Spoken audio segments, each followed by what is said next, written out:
Thank you, everyone. It's an absolute pleasure to be here to talk about this incredible film. Mind Gamers is an epic journey into the ways that science and technology can radically change the way we connect as human beings. But in many ways, this is already happening. There's already 2.3 billion people connected on social networks worldwide. So we have more connections than we've ever had, but interestingly, something's missing. The AARP estimates that we're between 2 and 4 times lonelier than we were just 50 years ago. The interesting thing about connection is it's not just about the quantity of connection. It's actually about the quality of connection. If you think about the way that we interact with each other on social networks, it's about data and information. It's about tweets and graphs and updates. But if you think about the most meaningful, the most memorable moment that you've had with another person, how much of that was about data? And how much of that was about a felt sense of connection, about intimacy, about trust, about presence? So is this a fundamental flaw with technology? I don't believe so. I actually think that technology is whatever we design it to be. And the point that I'd like to make in this short talk is that not only can technology be in support of deep and meaningful human connection, but arguably, it's one of the single most important ways that technology can serve humanity. The first thing to point out is that researchers are continuing to show that human connection is not a luxury, it's actually a necessity. It's fundamentally important for our health and our well-being. There's a study that's been running for the last 75 years called the Harvard Study of Adult Development. And it's been following a group of people from birth into old age. It's perhaps the single most extensive exploration into what it means to be a happy and healthy human being. One of the principal investigators of that study, his name is George Valiant, spent 30 years looking at the data. He was asked to summarize his findings, and what he said was short and to the point. He said, "Warmth of relationships throughout life have the greatest positive impact on life satisfaction." But he said something else, something even shorter that has continued to stick with me to this day. He said, "Happiness is love. Full stop." But for me, this is not just about happiness. There's a quote that I love from the United Nations. It's the first line of the UNESCO Constitution. And it says, "Since wars begin in the minds of men, it's in the minds of men that the defenses of peace must be constructed."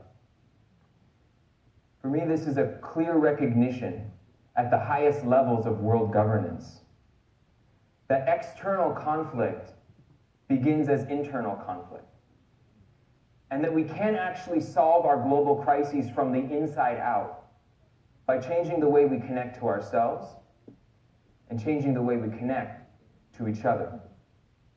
But this isn't a new idea. Religions and spiritual traditions have been saying the same thing for thousands of years. And these mystics, these seers, these luminaries, they're like the Michael Jordans of human potential. And what they point to is a capacity to actually realize that we're not just connected to our friends and to our family, but at a fundamental level, we're connected to our enemies. We're connected to every single person on this planet. And the issue is not finding a way to make us feel more connected. What they suggest is the issue is removing the false sense that we ever were not connected. In the words of the Dalai Lama, love and compassion are necessities, not luxuries. Without them, humanity cannot survive. So how do we do this? How do we scale love? The Dalai Lama might say, okay, well, we got to get everyone to meditate. And there's others that would agree. And I'm a daily meditator I think it's amazing if more people could meditate. But this is a 3,000-year-old human invention designed for a very different cultural context. It's something that wants people to increasingly unplug when the world wants us to be more and more plugged in. Religion, another human structure that supports human connection, is, as statistics show, slowly dying. So, one answer to this may be technology.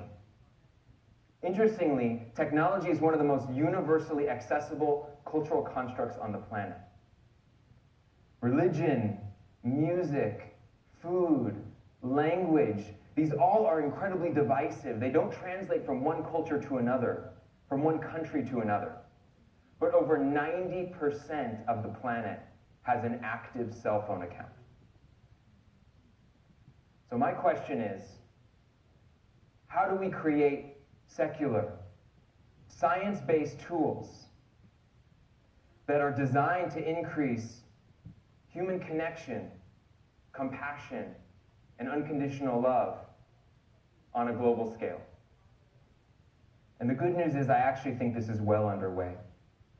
You have research institutions and researchers around the world beginning to explore what empathy, compassion, and connection look like in the brain and in the body.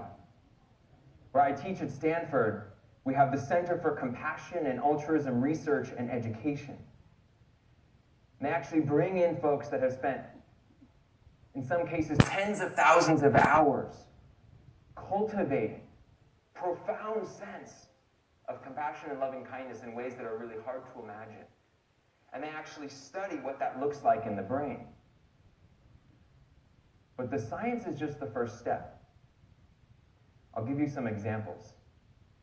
Researchers in Brazil have actually taken this scientific understanding and trained people how to change those parts of the brain.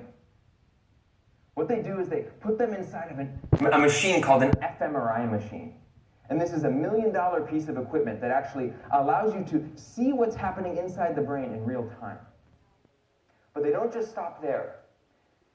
They actually, as you're inside the machine, show you a screen, where the screen gives you a real-time graph of what's happening in the compassion part of your brain. You can think of this as technology-assisted self-awareness. But the incredible thing about it, and what they've shown and what others who have done similar work have shown, is that by doing this, you can actually learn to change that part of your brain.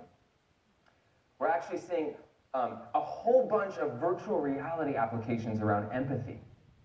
There's a project called The Enemy, which is a collaboration between journalists and a lab at MIT. And what they're doing is they're actually allowing people to step inside the shoes of both Palestinian soldiers and Israeli soldiers, to actually get a sense of what's below the conflict, to get a feeling for the level of humanity. And they're doing this one by one for every major conflict in the world. And I'm actually working on my own technologies. I'll give you one example. We call it the Group Flow Project. The way that it works is we take up to 24 people and we connect them to sensors that measure their heart. We take that data and we funnel it all into a central computer. And we analyze it for patterns that have to do with connection, group flow, and trust. But then we do something different. We take that data and we turn it into a real-time changing soundscape. So the entire group can actually hear how connected they are and how it changes in real time. And the hypothesis here for this experimental platform is that you can actually begin to train groups how to become more deeply connected, more trusting, and more creative. There's a sense that this is just the beginning. What happens when we get better and better and better at doing this, right? This is the natural innovation curve. It's exponential. What happens when we can recreate tens of thousands of hours of meditation or years of therapy and actually catalyze that depth of experience in a matter of minutes.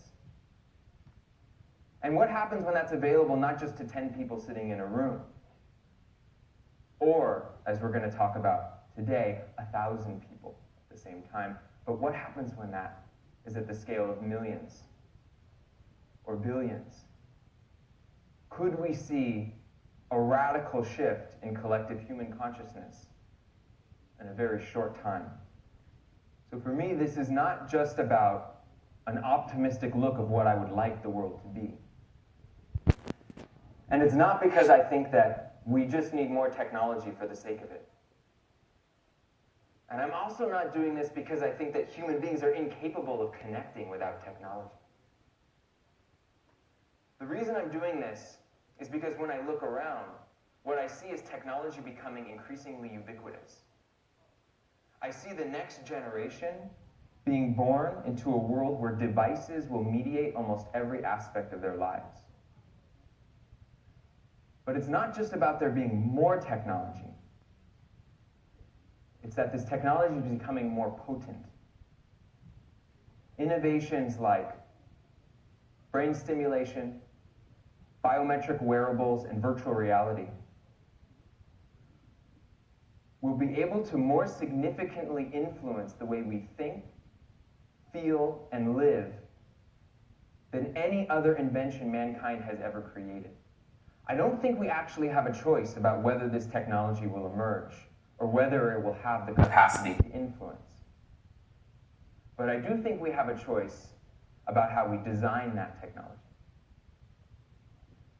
One possibility is that we huddle together on trains or pass each other on the street, immersed in our devices, together, but alone.